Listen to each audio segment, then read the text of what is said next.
So we are looking at the question number 5 of April 2024. A, that says outline 5 legal requirements for a company to issue bonds or debentures as a form of debt capital. Now, these debts or bonds or debentures, they are issued through a prospectus, just like when we are dealing with shares. So based on that, then we have what we call the legal requirements. And the legal requirements are: number one, a prospectus is to be issued after incorporation. It must be issued after incorporation. Number two, it must contain the prescribed contents. Let me change this. It must contain all the prescribed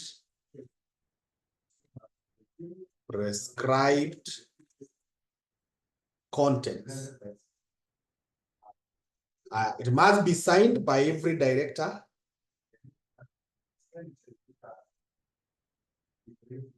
Number four, every application form must have a copy of the prospectus.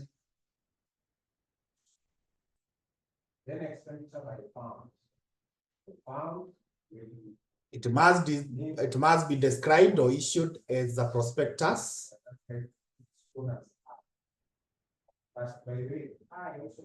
Date of publication must be shown.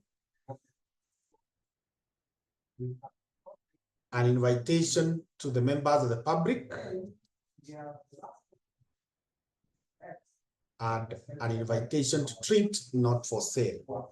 So those are the legal requirements when you are issuing a venture or a share or a board, the legal requirements or the characteristics. Remember, we said if you look at the similarities, I think there is somewhere we shall look at similarities. One of the similarities is that they are all issued using a prospectus. So the legal requirements are here. Okay.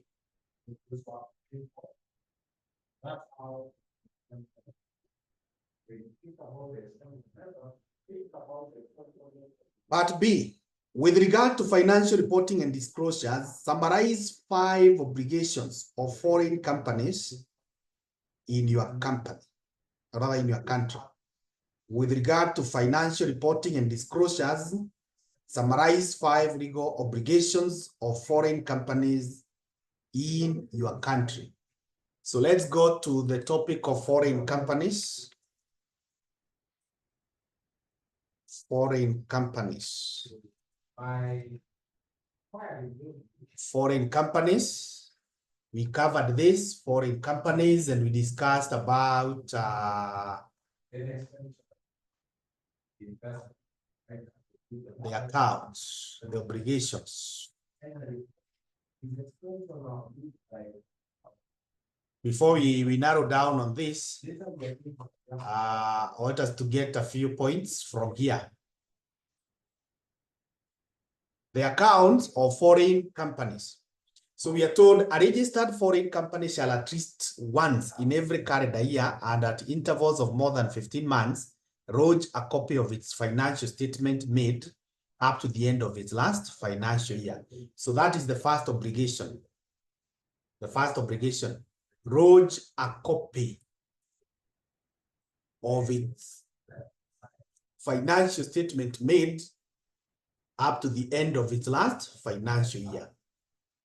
Lodge a copy of its financial statement made up to the end of its last financial year.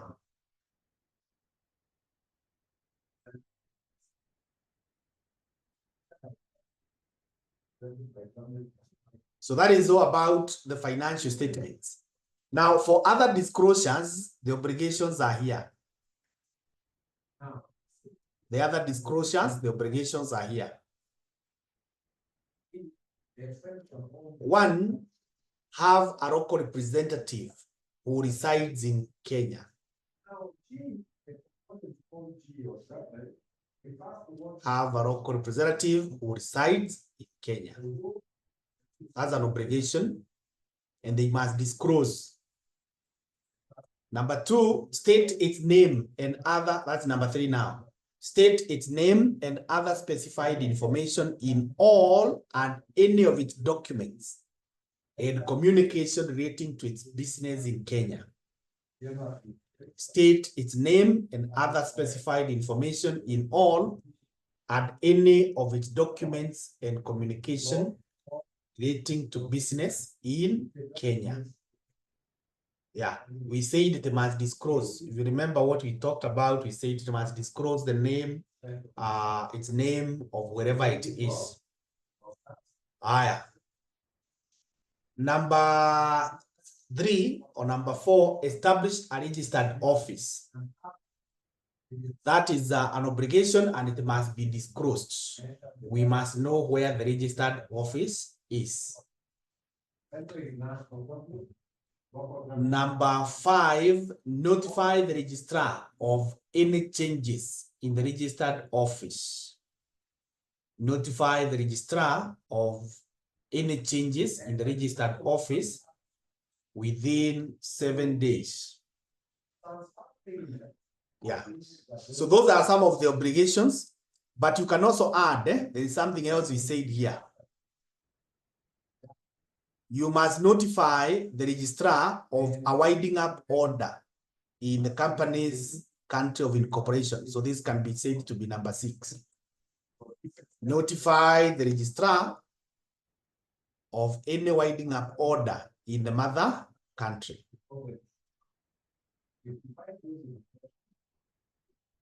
Another disclosure is, this number 2 is like this one, so we can just take them to be the same. Then take this one as number 7.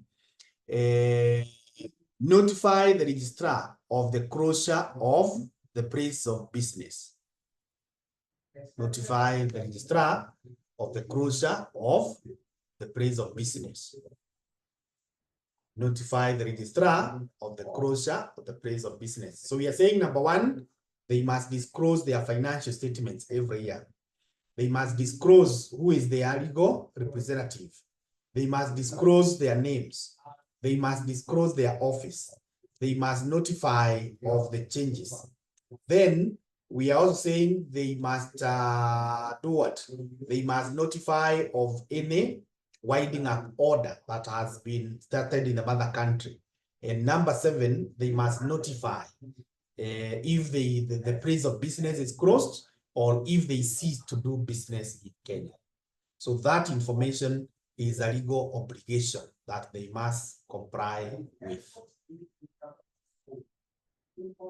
Okay, number C, or part C of the question says, Patapata Company Limited is a company with both ordinary shares and preference shares issued to its shareholders. The ordinary shares carry voting rights, whereas the preference shares do not. The company has been performing well, and the board of directors proposes a variation of class rights, intending to grant voting rights to the preference shareholders. However, this proposed variation is met with resistance from some of the ordinary shareholders who fear dilution of their voting power. Required. Analyze the situation and advise the board of Patapata Company Limited on the legal framework regarding the variation of class rights.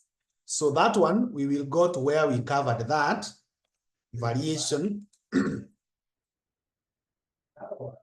of class rights. Yeah, this is where we are going to get. So the points that we are going to give, maybe first of all read, then we summarize, we make the points. The rights can be changed if the holders of the shares have consented and it is in agreement with the articles of association. The consent must be in writing from holders of at least 3/4 in nominal value of issued shares. A special resolution must also be passed.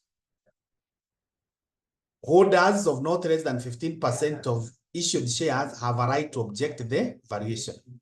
They can apply to court for cancellation within 21 days, and the court can disallow the variation or confirm it.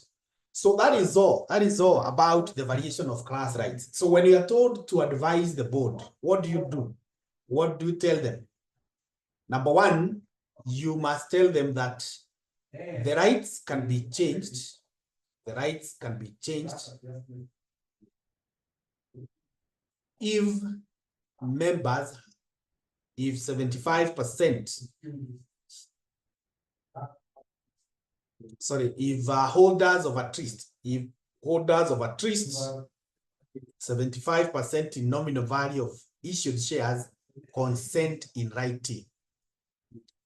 The rights can be changed if holders of at least 75% in nominal value of issued shares consent in writing. That's the point number one.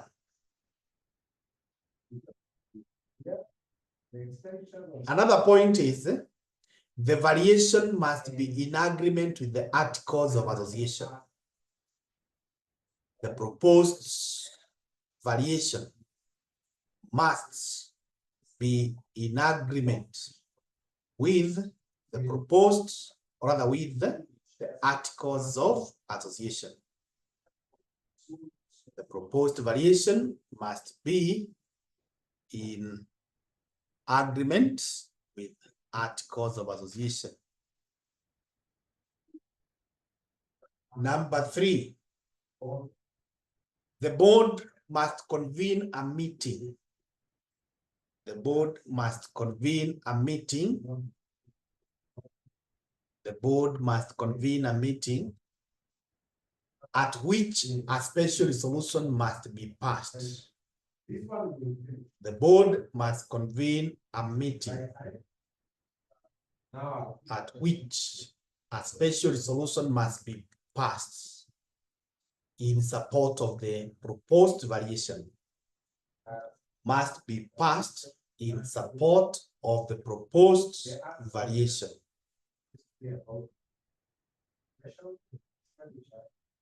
Of the proposed variation. Point number 4 is that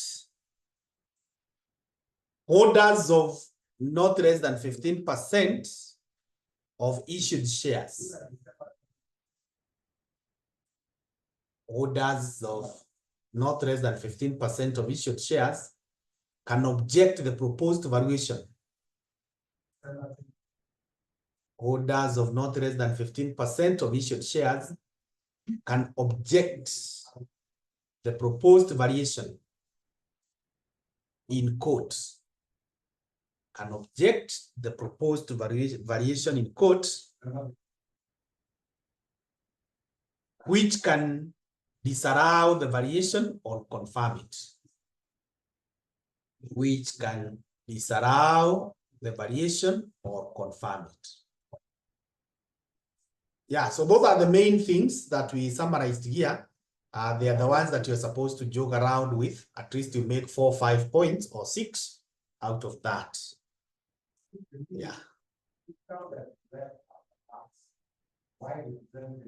Good. So that is about part C of question 5. So now we got question number 6.